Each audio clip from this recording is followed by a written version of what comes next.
રાજકોટમાં જિલ્લા શિક્ષણ અધિકારીના પરિપત્રનો ભંગ। ચોક્કસ દુકાનેથી શૈક્ષણિક સામગ્રી ખરીદવા શાળા દ્વારા આગ્રહ કરવામાં આવ્યો। નોટબુક, સ્કૂલ બેગ, પાઠ્યપુસ્તકની ખરીદી માટે ચિઠ્ઠી લખી આપી। મોદી સ્કૂલ અને સર્વોદય સ્કૂલનો વિદ્યાર્થી અને વાલીને આગ્રહ કરવામાં આવ્યો હતો।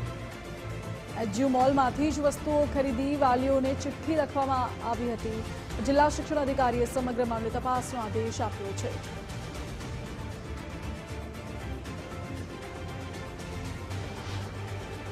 એ વસ્તુ સસ્તી કિંમતે મળતી હોય પણ ચોક્કસ પ્રકારની જે વસ્તુ ખરીદવાનું દબાણ જ્યારે કરવામાં આવે ત્યારે વાલીઓને ખૂબ મોંઘી પડતી હોય છે અને શાળા જુદી પ્રકારે આ બાબતનો ઉલ્લેખ કરતી હોય છે।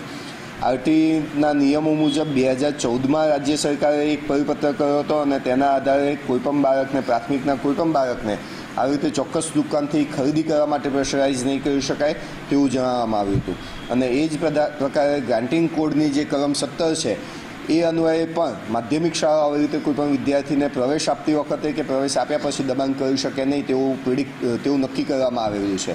આ બંને જોગવાઈઓને ધ્યાને લઈ અને પરિપત્ર કરવામાં આવ્યો છે અને વાલીઓ, વિદ્યાર્થીઓ અને જે સ્ટેશનરી યુનિયનની ફરિયાદ હતી તેને ન્યાય મળે તે માટે રાજકોટ જિલ્લા ખાતેનો આ પરિપત્ર કરવામાં આવેલો છે।